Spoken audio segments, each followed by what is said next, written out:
Hello, everyone. This is Sarita from Burning Love Outreach. Thank you and thank you for joining our Facebook Live and Zoom webinar tonight.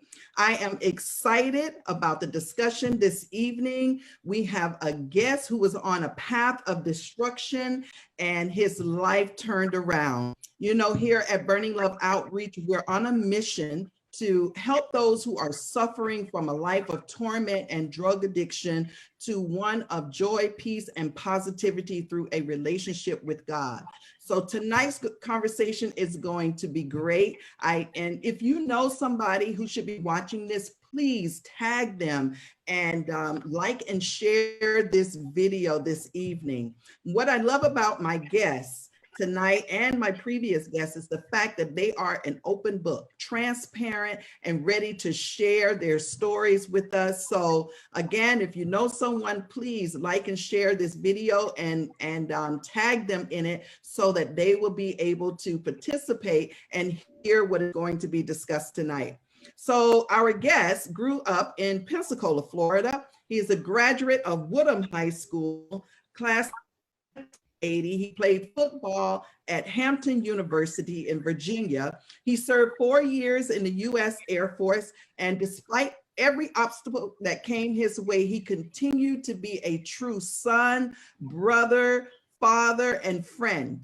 He's been married for 17 years to his lovely wife, Melissa. They have 5 beautiful children, 4 girls, 1 boy, ages 30, 16, 14, 10, and 4. Boy, that's a wide range there. Yeah. Also, he's blessed to have 2 grandchildren. He's described as being an amazing human being and a breath of fresh air. Our guest enjoys bodybuilding, and also he is associated with the Supernatural Bodybuilding, which is a Christian-based organization, and he has participated in several competitions with OCB professional bodybuilding organizations. His second job, he says, is his children and visiting his parents who have been married for 71 years. Please, everyone, help me welcome Carlton Andy Shoemoe. Andy, thank you for joining us. How are you all doing? Get started? Yes.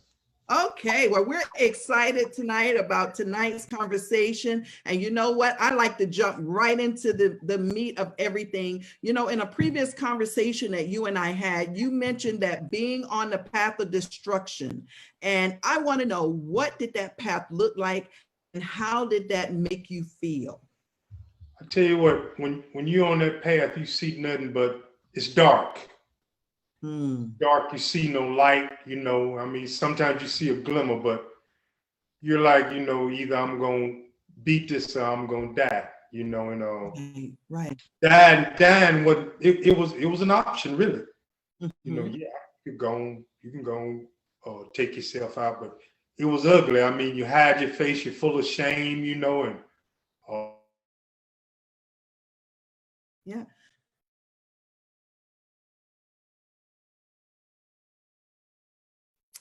Okay, I'm not sure if everybody, but for some reason I can't hear you. So that was the ugliest. It was very dark. That's the best way I could describe it. Okay. Now at that time, your drug of choice was crack cocaine. Is that correct? Correct. Okay. That was the path of destruction that you were on when you were using the crack cocaine. Right. One thing I could say about crack cocaine, it take you to a bottom real quick. It doesn't take years and years. It'll take you there in months. And I mean, it ain't like, you know, yeah, I'm happy it took me to that bottom, but you can go real quick. Yes, yes. And you were married at that time and you had a young daughter. Yes. Can you tell us just describe the effects of your drug addiction on your marriage and your relationship with your daughter? Well, it put a strain on my marriage, but Now, at the time, every now and then, my wife would try to use with me. And we would kind of neglect our daughter. You know, okay, well, we're going to send you over to stay with your grandmama, you know, while we get loaded. You know, I'm just going to be straight with you. You know, even my child, times she went with me to pick up drugs, you know. And, you know, fortunately, she's a forgiving child, too, you know. So it caused us to separate 3 or 4 times. I would be moving just so I can get high without her, and I didn't have no responsibility. Oh my God! Yeah, it was ugly. That's serious. So you said your daughter is forgiving. How old was she when this was going on? She actually was born into my drug addiction. Maybe I really went deep with it when she was about 2. And that went on for the next 4 years. Yes. So she remembers that, huh? Oh, yeah. Yeah, she remembers that. She does not remember watching me get loaded, but she can remember Daddy acting funny. You know, what's wrong, Daddy, you know. So yes. Go ahead. I was just going to say that goes to show that even though we think our children may be too young to comprehend what we're doing, they may not totally comprehend, but they know that something is going on. Oh, yes. Yes. Yeah. Yes. Now, were you working at this time? Were you able to work during the middle of your addiction? Yes, I was a functional junkie. You know, I mean, I had my days where I took off, you know, and try to blame it on something else. I'm sick. You know, you call in sick, what it is, you've been up all night. And I worked, you know, and people kind of knew something was going on, you know, and they would tell me, you know, this is not you, man. What's going on? And even at the time, my dad was still working out there too at the meeting. So, you know, he get funny, looks like something going on with your son, you know. So, so is this the job that you still have today? Yes. Yes. Okay, so I would say you were one of the blessed people who were able to continue with their current employer and still be employed throughout your drug use and addiction, because that is one thing a lot of people do is they mess up at work and end up getting fired because they do exactly what you just described. They call out of work, they're missing work a lot, and it ends up for a lot of people being the end of the road for them at their place of employment. Yes, I tell you what, the thing is, they were accepting of people coming forward and say, look, I got a drug problem, look, I got an alcohol problem. And they bent as much as they could to help me out. And yes, it was. And what they did was they put me through rehab twice. You know, not once, but twice, because I went to him and said, hey, I got a problem, you know, and the second time was the charm. Okay. So I talked about your parents in the introduction because I know you from where we grew up, the neighborhood. For those of you out there who don't know, Andy and I grew up in the same neighborhood. It was a middle-class neighborhood, and I don't know about you, Andy, but I know for me, my parents did not drink, they did not smoke, and my drug addiction was because of my own doing. I could not say it's because that was my environment, the people that I was around. What about you in your case? My parents did not do drugs. They were the type, maybe have a glass of wine here and there, or beer, you know, and that's all. That was accepted. That's as far as you was gonna go at their house. Right. I can, you know, at first I tried to blame them. Well, you know, you didn't come to my graduation, so no, that didn't work. You know, you can blame them for everything. But as you say, we grew up in a middle class neighborhood. The majority of people that were raising kids out there, were military retirees. Did you remember that? Yes, And yes. you know, so those are the men that came to make a living for their families, you know, hardworking men. So Right. I can never blame my upbringing, you know, at all. And to this day, they're still very wonderful people. Very wonderful. Yes. And it's amazing. They've been married for 71 years. They're still alive. You still check on them and watch after them. So that is absolutely amazing. Now, how did they accept your drug use? Or how did that relationship work when you were using drugs with your parents? And, you know how they always say, you think they don't know, but they knew. My daddy broke me down one day. He said, just promise me one thing. I said, what? He said, stop getting loaded. And I knew then I was struggling, you know, I was struggling. And he actually took me to rehab the first time. And He did. yeah, he did. He said, I'm gonna take you, you know. And it was heartbreaking watching him walk away, you know. But he had his days, you know, because of people saying, you know, your son, I think he out here getting high, you know, he out here, I seen him riding the streets at night, you know, but they stuck with me. They prayed. Even when I got clean, I went, you know, I would stay with them sometime, and I'd wake up in the morning and get ready to go to work, you know. I see my dad in there on his knees, you know. I knew I was in them prayers. I knew I was probably the head of the prayer, you know, but through prayer and patience, you know, and he tells me today, I'm very proud of you, son. So they have been very instrumental, you know, and my mom, she still tries to spoil me, you know, they are very instrumental in my recovery, you know. So finally I'm trying to beat it. Go ahead, I'm sorry. Yes. No, I'm sorry. Go ahead.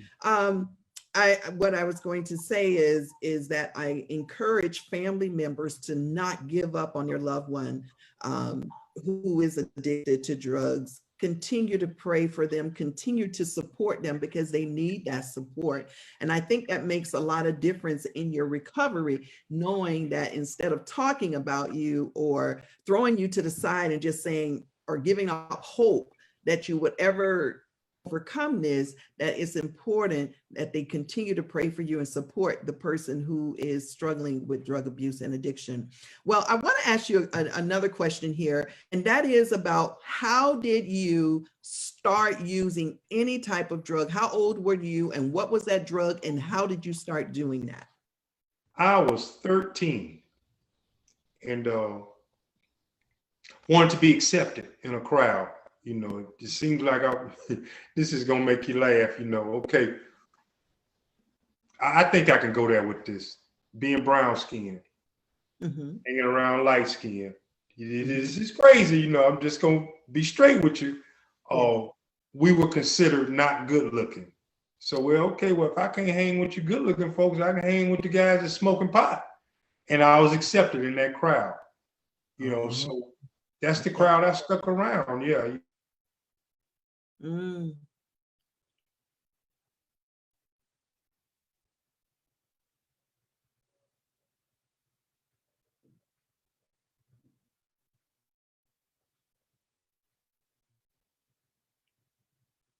anything, speed, you know, and from there it kind of escalated. It drop off sometimes for about a year and then it pick back up again. But that's why I started at the age of 13 smoking pot. That is a young age. And I find that a lot of young people start around that age, 10, 11, 12, 13. And the reason why I ask you that question is, do you think that marijuana is the gateway to using other drugs? That's a yes and no question. Yes, if you are already got an addictive personality and you're probably going through any type of trauma emotionally and physically, marijuana could be a gateway drug. And I don't want to downplay it because, you know, for youngsters, it could be a gateway drug. But for older people now, we're in the dilemma now whether it's medical marijuana and, so on and so forth. But that's where I started at, for youngsters going through physical and wanting to be accepted, physical trauma, mental trauma, emotional abuse. Yes, it will be a gateway drug. Yes, I find that too. And I always say that my hats are off to any teenager or young person who would just stand their ground and say, you know what, that's not for me. I'm not going to try it, whenever their peers, because a lot of times peer pressure plays a role into it. Like you said, you're trying to fit in.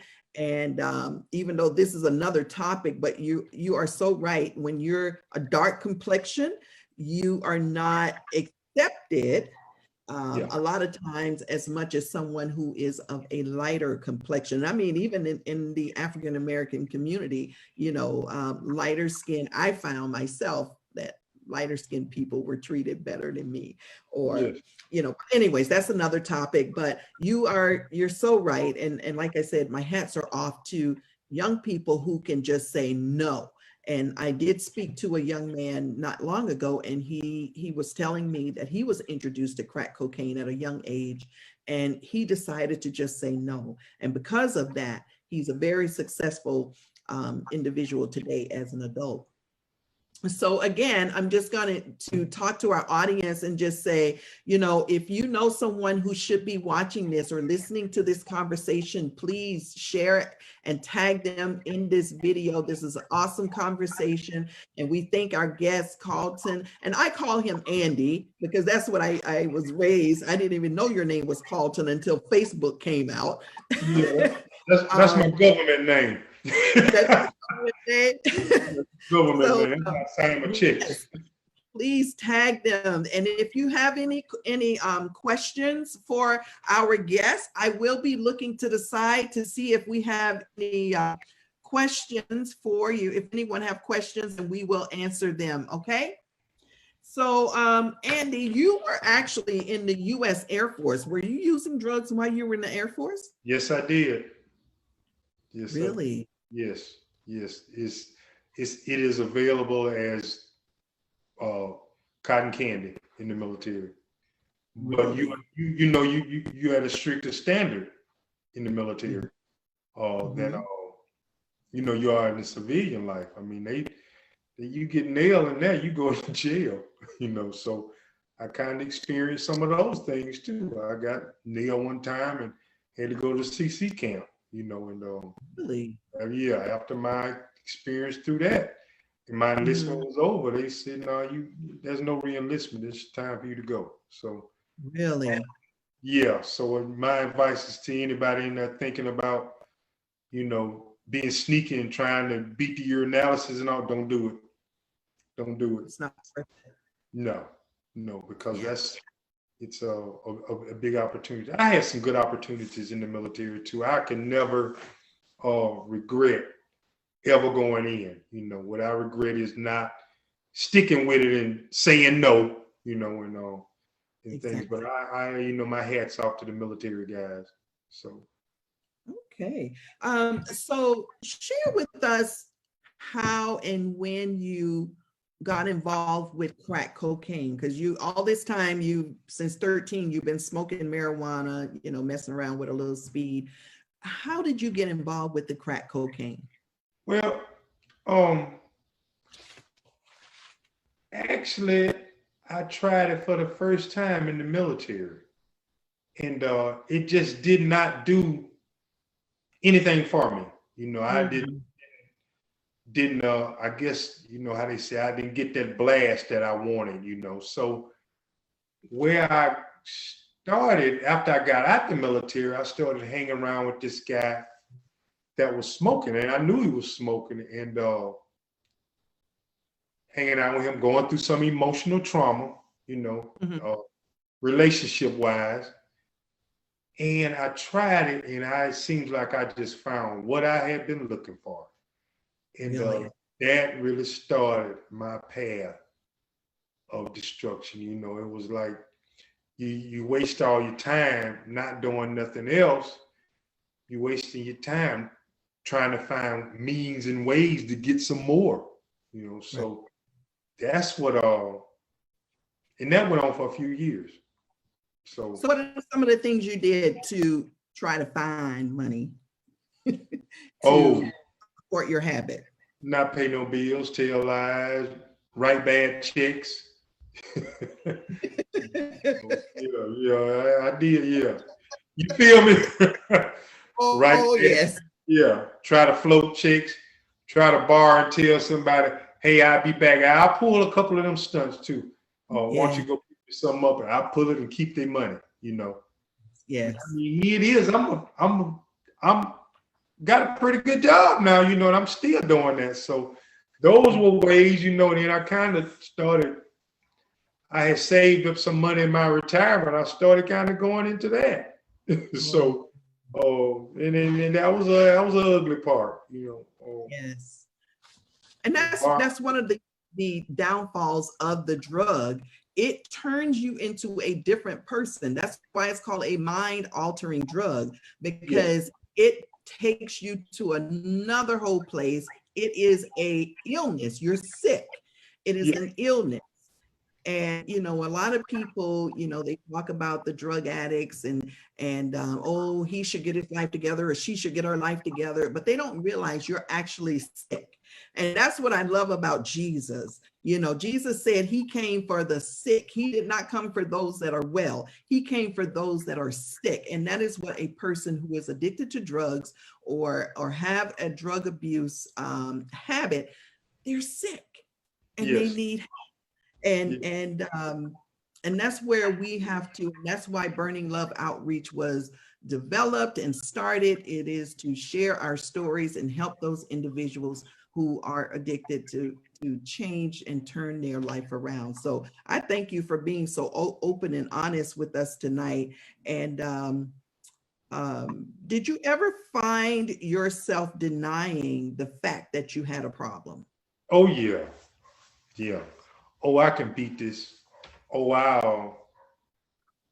I said I can clean my own self up. And what all I was doing was switching addictions. What I did was, instead of smoking, I drink. But drinking led me right back to my drug of choice, So now I ain't got a problem, but after a while it's time to stop. Like you said, the addiction, in the professional rooms, that's what they call it, addiction, sickness, but in our faith, we call it spirits, so call it spirits, so I denied that spirit for a while, and it just couldn't deny it no more, after you just start losing and losing and losing, I got to grow up. You said something earlier about you went to rehab twice. Yes. You said you twice, and that is another thing too, for friends and family to realize, even though the loved one may go to rehab, there's a great chance that that person will relapse. Yes. Still, don't give up on them.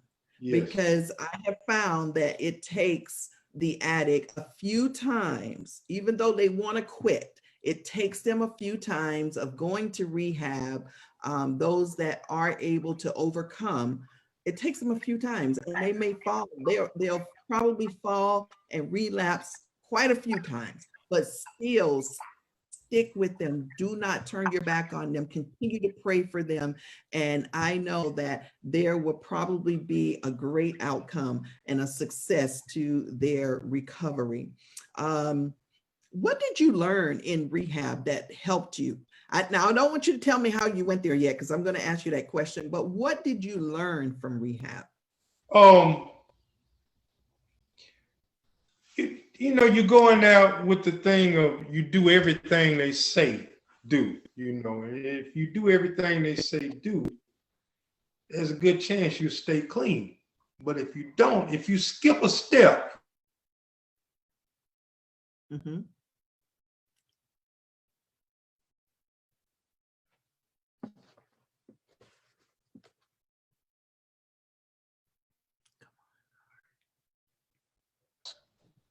and you actually never run out of tools in your toolbox.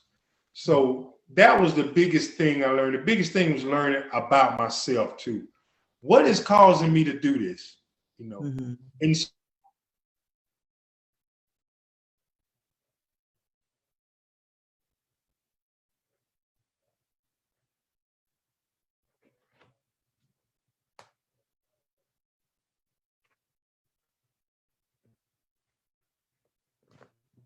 and others, you know, who not to hang around, who to hang around, you know. So that's one good thing. I tell you what they used to tell me. It's 3 different ways to go down to the municipal auditorium, but you end up the same way. So going out in my neighborhood, it was 3 different ways to go there. You know, that's right. So I knew not to go through a racetrack because they'd be waiting up there. So going the back way, and then you take the first right to get to your parents' house. So I come right back out the same way. So that was one big thing I learned, you know, find your different routes. Yes. And you have to change your friends. Yes. You just have to have that mindset to say, you know what, I have to do what is best for me now. And that means changing those friends, especially in the surroundings that you're going in. But like you said, where your parents live, you go out by racetrack, it was more likely that you're going to run into some people who would help you get right on the wrong track again. You're right where I need to be, where I not need to be, brother. Exactly. So I'm going to ask you, what was your turning point? But before you answer that question, I do want to go to the audience and ask them if they have any questions. Please type them in the comments, and we will take a look there and try to answer your questions, okay? But what was that turning point for you, Andy? What happened? What state were you in when you decided that this is it? I have to get myself cleaned up. Was it the first time, or you want to hear about the first time or the second time? Well, give me the first time. Yeah, what happened the first time? The first time I knew I had a problem, you know, and I didn't go for myself, you know, I went to make it seem like, I'm going to get help, you know, I'm going, I wasn't desperate, you know, I just went because the opportunity was there, you know, and I went, and I had intentions on staying clean, you know, but were they genuine? No, they weren't, you know, but they tell me that, you know, when you stop and you go back, it gets worse, you know, so this next time I went, and I thought it was a matter of years, but it was only 16 months. And I went back. The second time I went, I was laying there. I think I shared this with you, you know, a plate of drugs, a pipe, you know, and no hope. And you know, I mean, it was very, very dark, you know. I had already called in to work, wasn't going to work, and I had kind of swapped out with this guy to attend something the day before. And, I had this choice. I said, you either going to kill yourself, or are you going to smoke yourself to death, or are you going to get help? And at that moment, I made up my mind. I got to get help, no matter what it costs. You know, I lose my job, I won't lose my life, but I'm going to get help. And call my brother, you know, and it's funny, he was on his way out the house, and my sister-in-law stopped him. My sister-in-law, what I call her. And she said, hold on, let me go get him. And I said, hey, I need help. He said, I'll be over there in a minute. I know what you need. He took me to rehab. And they told me, well, we don't know if we could admit you because you need to pay all this money up front. I said, well, I need to call my dad. But I called the director. This all fell in place. It's so wild how it happened. The director, they call it director. He called my human resource manager. She was out on a boat in the Gulf of Mexico. And she told him, take him, we'll worry about the paperwork Monday. But it was because, and I believe it was because she knew my father and she knew me. And she was Yes. like, he need help. I just know that he needs help. So from then on, I woke up the next day in rehab and no hope, no nothing. Didn't know which way I was want to go. All I know, I didn't want no more of that. And that has been 24 years and 1 month ago. Praise God. Praise God. So that second time around was a charm for you. Yes. I knew that I needed to use that toolbox to my advantage, So and to this day, I still use that toolbox. Well, praise God. Well, my hats is off to you because crack cocaine is such an addictive drug. And when I say it calls you, it calls you. Yeah. And I remember you saying that no, you don't know of any other drug that would take you down quicker than crack cocaine. Yes. And it really and truly will. So that was amazing how you turned around, and the fact that your brother was still there for you. He knew you needed help. And I find that when people realize themselves, and you said it the second time around, you realize you needed help and that you needed to stop. And that's usually when it takes place. A lot of times family members want their loved one to go to rehab, but it takes the individual themselves hitting rock bottom and saying, I need help. Yes. You got to warn it. You got to warn it. You can't. The hardest part is, and it's not really hard, don't let anybody work your recovery. Mm-hmm. Anybody else. You work your own recovery. And sometimes that means telling some people that you might not want them praying for you, because their prayers might be different than yours. I'm just being honest with you. They some of them, they praying some different things, and sometimes you're not there yet. You're not ready for that. I knew I wasn't ready to give my testimony a month after. I needed some time. Right. Yeah. Well, Andy, we do have some comments here, and it looks like maybe the sound was going in and out, and it went out when you started talking about your rehab. So we might have to, for our audience who's tuning in, they want you to share about your rehab experience again, because the audio was cutting out, and they want to hear about that toolbox, what you said about the toolbox. So if you wouldn't mind repeating that again, that'd be greatly appreciated. Yeah, well, my experience in rehab, it was, you could say it's a vacation. You getting away. They billing you this toolbox, and the toolbox was first you got to accept that, hey, I got an issue. You put that in your toolbox. Okay, they're gonna give you the word of God. 12 steps programs are not necessarily religious based; they faith based. So we went to, they give you that, okay, you got to believe, you got to believe in a power greater than yourself. That was another tool in your toolbox. Okay, let's go to meetings. Are you dedicated enough to go to 12-step meetings? That was another one. Get you a sponsor, get you a prayer partner. That's another tool you put in your toolbox, The first tool was keep praying. So you're doing all of that, you're putting things in your toolbox. Start hanging around people that you can call up in the middle of the night if you feel like using. There goes some more in your toolbox. Pretty soon you got 10 or 12 phone numbers. You building this toolbox up. So start finding you a new way of life. And like I say, you can go down an auditorium 3 different ways. Well, look, I got to change that way, and I got to stick to that way going to the auditorium. That's another tool you put in your toolbox, Mm-hmm. And you building that toolbox up, you building it up, and you really ain't got no choice but to stay clean if you want to stay clean, Don't be so judgmental, it breaks you down, because see, I sat in the rooms of recovery with people that didn't look like me.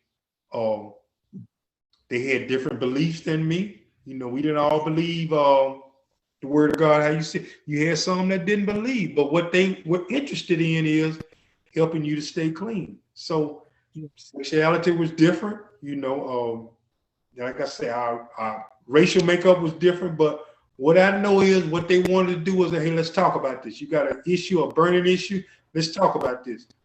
What could make you go use? And another thing is learn how to talk to people and learn how to express, hey, I'm not feeling that. Learn how to say no. Hey, I stayed out of restaurants that served alcohol for 3 years because I knew that if I drank, or I was tempted to drink, that was going to lead me back to my drug of choice. So you do all you can to stay clean. Now, you know, I go to a few restaurants now to serve alcohol. That don't mean I got to partake in it, you know, but I still use my toolbox. You know, I have a sponsor. We might talk twice a year, but I can still call them up. I got a personal issue. So that connection is absolutely awesome. And I'm so glad that you were able to use those tools. And that is a part of the recovery, is that you actually use those tools. And the one that I like is the fact that you have someone that you connect with. That and a lot of times the addict feels like they're all alone. They don't have anyone to connect with. And that's why, again, Burning Love Outreach, we're here. I'm here. And that's why we just want to continue to put this word out there, continue to do conversations like you and I are having tonight, because even though people are addicted to drugs, they are on social media, you know? So we are reaching them and doing a great service to those who are addicted when they can hear your story, because a lot of times people act like they haven't been through anything, and we all have a story. We all, yours may be different from mine may be different from yours, but we all have some type of story that we can share and help another individual who is going through the exact same thing. So we thank you for, you know, like I said, being open and just being transparent tonight. Now, how did you get into the bodybuilding? Please tell me that. Oh Lord, let me just how did I get into that? I traded addictions. You traded addiction? Yeah, that's what my wife says now. You so addicted that. Well, what happened? My body, I had sweet. I was weighing 315 pounds, and you know that's how I was hiding what I was doing too, because I was drinking a lot. So I never got thin, you know, while I was smoking. So I started hanging out with these guys down at the YMCA downtown, powerlifting. And they see me come in there, you know, and they be like, this he's really serious, you know, he wants to. So I started talking to him, you know, and that was my thing. Instead of, I would either go work out and go to a meeting, or go to a meeting and go work out. And I started learning from these guys, you know, life skills, new life skills. Because see, if you wasn't getting high at the time before that, I didn't want to be around you. But I started hanging around with guys who had something, you know, and they knew that I was in recovery. You know, they never offered me anything. They never, you know, they were genuinely good guys. So I got to hang around them trying to lift what they lift. That's why I messed up at. And they said, Carlton, you probably not going to be a good power lifter. You probably should go into bodybuilding. They were honest. So that's when I started getting into bodybuilding. And I did my first show and came in first, you know, and that's how it's been ever since. Yeah, I've gotten beaten down in some, but you know, it was some I started learning about my temple, you know, and started taking care of myself. And the thing is, after 5 or 6 years of doing that, other guys were trying to learn and I was trying to teach them. So it was like a calling, you know, hey, y'all, you learning this, man. Can you help us out? You know, and I'm like, maybe I found my calling, you know. So that's how I ended up staying in the bodybuilding. A lot of times I'd be like, I'm not going to do this no more, you know, and I might say that at 3 o'clock in the morning, I'm not going to do this no more. 4 o'clock, I'm up running the road. So. Well, you know, so your addiction ended your first marriage. That's the cause of your first marriage ending, correct? Yes. Okay. So in between the marriages too, you said something to me about the bodybuilding. Another reason why you went into the bodybuilding. You want to share that? I was trying to get a date. Yes. I was trying to get dates. Yeah. That's my old saying. Well, how you getting the bodybuilder? I was trying to get a date. So, yeah. Yeah, you felt like someone probably wouldn't want to date a 315-pound man. Yeah. I was like, ain't nobody gonna want to be bothered with me, not at this weight. But I say that, but the thing is, I wanted to get that weight off of me because what I was looking at, health scares are down the road. When you got a family history of cancer and congestive heart failure, you start looking at that like maybe I am taking the right road, So. Right. Okay, so what is your life like today? How would you describe your life today compared to when you were addicted? It's some struggles, because I'm 17 years, 4 kids, and then I'm still working. But life is good. I mean, you can look and say, well, this ain't right, that ain't right. I also have 2 special need kids. They keep me going, and it's all been good with them though. We had my son that's 16, he had a twin brother, and he passed at birth where he was about an hour, yeah. But it still didn't warrant me for going out, I'm gonna go out and go on another destructive path. I didn't do that. So that was some growth for me. And that was 16 years ago. But life is okay now. I get the chance to go see my parents, and they welcome me instead of hiding all the stuff. He might steal it. But did you do any of that? Huh? Did you steal while you had your addiction? No. I always say that. That's when you. No, but because that's a common thing. So that's why I asked that question. No, I didn't steal, but we always sit, they ain't nailing everything down now that I'm coming over there, but I get to see them, I get to really enjoy them, and listen to my dad, I get to go around my brothers and stuff and enjoy them, and my friends, I ain't got to get together with them and drink or anything. You know what? And they love it. They love it. They never say, well, you can have just one, They don't never say anything. We just sit around and kick it and laugh and have a good time, I'm active with that, life is all right. I get plenty of phone calls from friends wanting advice on health and fitness, and I have if you ever look at my Facebook page, you'll see me call out one of my cousins, and but we have a running thing. He'll post a video and I'll post a video, of us working out and stuff, Yes. We do have a question. Someone had a question. How has your experience affected your children? Now, do they know about your past, your children? My oldest, but these 4, not really. But I do not hide it. My 10-year-old actually wanted to come down here and listen, and I said no, because she'll be down here making noise. But this is the funny part about them. They don't really understand, but I don't hide it from them. I tell them point blank, Dada was addicted to drugs one time. Dada had an alcohol problem. And my 10-year-old, I think she'll be the only one that really understands that, and my 4-year-old later on. My 14-year-old, she is whatever. But my 30-year-old now, she actually has walked with me through recovery. She used to go to meetings with me. She can recite the prayer and everything, the serenity prayer. She can still recite it today. Yeah. So she has walked with me. She has been good for me. So we very, very close. She's a daddy's girl. So so that I don't know Haley, but I've only heard great things about her.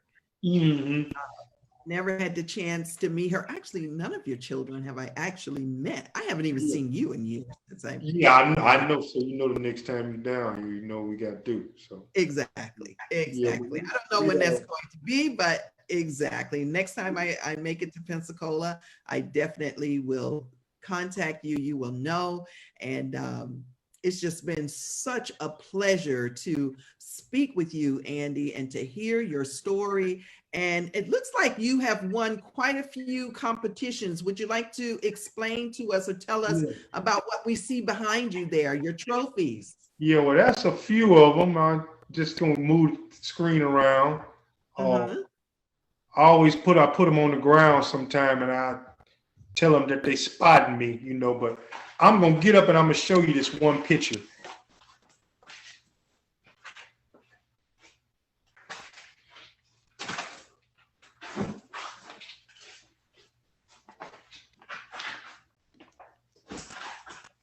And that's the one where I was in the magazine at. Oh. And I always say I got to beat this guy. You know, it tells my story. And to tell you about that picture,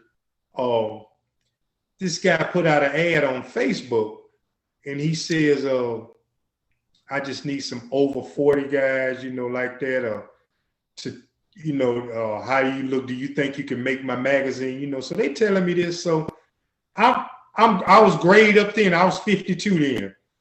Uh-huh. So I you know, I'm grade up. I said, well, let me send him this picture. And I was getting ready for a show.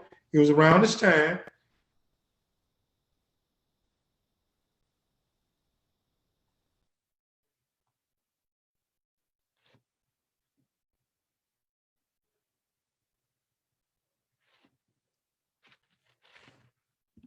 I want to give you a page in my magazine, you know. And I was like, okay, you know, and that just blew me away, you know. So I have got a few first places, got a few third places, got a few second, got a no placing, you know, but I still keep coming back, you know. So I got my first place trophy where I turned pro at is upstairs, you know. So one of these days we thank God for what he has done.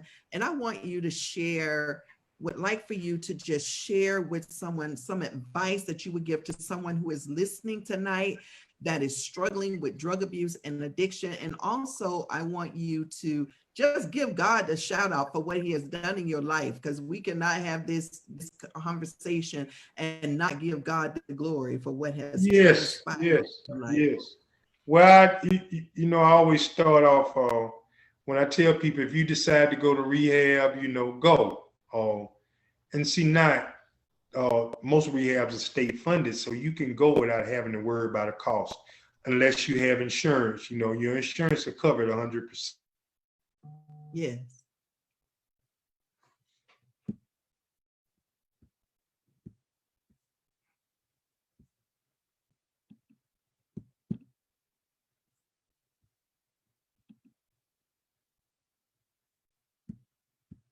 Usually, he's also not a God to judge you and beat you down. You know, our God is a God of love. You know, and how I tell you how I know he loves me. If he pull me out the crack house, he can pull you out the crack house.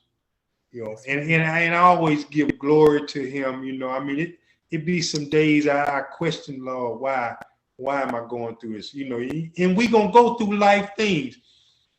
To me, to the recovering addict or to the one that want to get clean, don't wait, go.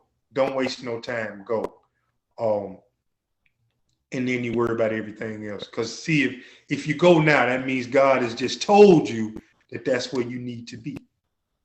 Yes. And I cannot give him enough praise, because it, you know, not only with that, I tell you what, I think I have out in the streets, I've gotten guns pulled on me.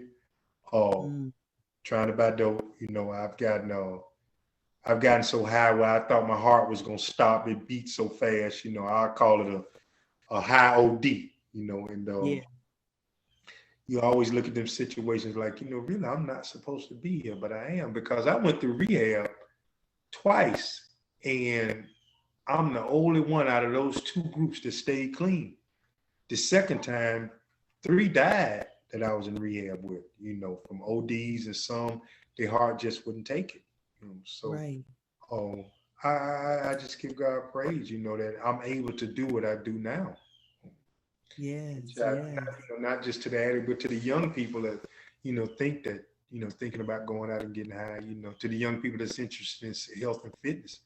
I reach out to them too. Mm-hmm. My children, they walk through this with me, in things. I think my 10-year-old, she got addictive behavior because she loves dolls. So, so she loves dolls. 10-year-olds do.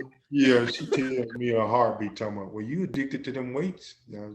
So I just shut me up real quick. So Yes. Well, thank you so much, Andy. I really appreciate you sharing with us tonight. And I tell you, I have a lot of family and friends who are tuning in, who are listening tonight. Also, my church family, they are tuning in. And my pastor here in Connecticut has said that we would love to have you come to Canada, Toronto, Canada, and share your story with us.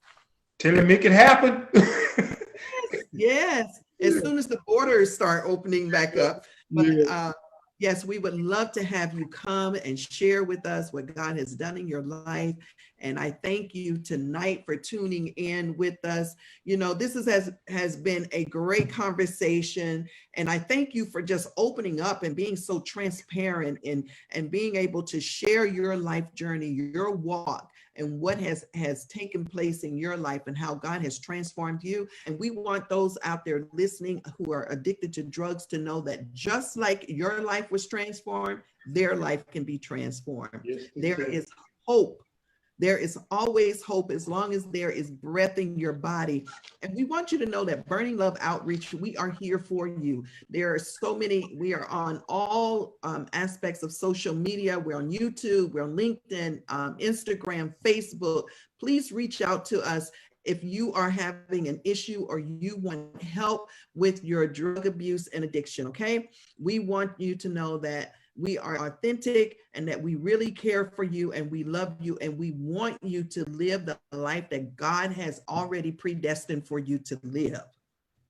So please reach out to us so that we can be of assistance to you. And we speak out loud so others won't have to suffer in silence. Yeah. That's why we come on social media. Some people are like, well, why are you talking about this on social media? It's because people need to hear this. They need to hear these stories, and hopefully they will be encouraged and know that there is hope for them. Also, if you're watching, we thank you for your support of Burning Love Outreach. You can reach us at loveoutreach.org. That is our website. We have a place there where you can submit your prayer requests. You can submit a testimony there. We also hope that you would support us. There's a donate button if you would like to support us financially so that we can continue to do the work that we are doing. And Andy, I pray God's blessings over you and your family. I pray for your mom and dad that God would continue to bless them with long life. They are one of the originals of Wedgwood subdivision, and they are still there. And I just thank God for the blessing that you still have them in your life. Yes, thank you. Thank you. Yes, I really, like I tell you, I'm an open book. I'm not scared to share what I went through. If it's going to help one, yes, it's going to help one, and one can multiply. That's right. One can multiply can help too, That's so right. I really thank you for, I'm knocked off my feet that you'd ask me, because sometimes you don't think that, you don't think you're worthy of people hearing your story, but I'm very grateful that you gave me this opportunity to talk to people and share what went on. And, like I tell people, if you for people out there that might want to hit me up on social media, feel free to. I'm an open book. If some things you don't want to ask here, you can always instant message me or friend me, and we can go from there. Well, you may be getting some people from Canada. You may be getting some people from Connecticut. You may Massachusetts, all over, because like I said, we're on all aspects of social media, and we thank you for just being willing to share your story with us. And we would love to have you here. I think somebody else, you have people just saying thank you for sharing your story. Yeah. So a lot of individuals appreciated you and what you have done for us tonight. And Andy, I follow what the Lord says, and God spoke to my heart to reach out to you and to have you as one of my guests. So to God be all the glory. Yes, yes, to God be all the glory. Okay, well, thank you everyone for joining us. We are going to wrap up this session of the conversation. We will post flyers of our next guest, and I pray that everyone will be blessed. Please continue to seek God for all things and trust God to see you through your situation. So we're going to say God bless and goodbye for now.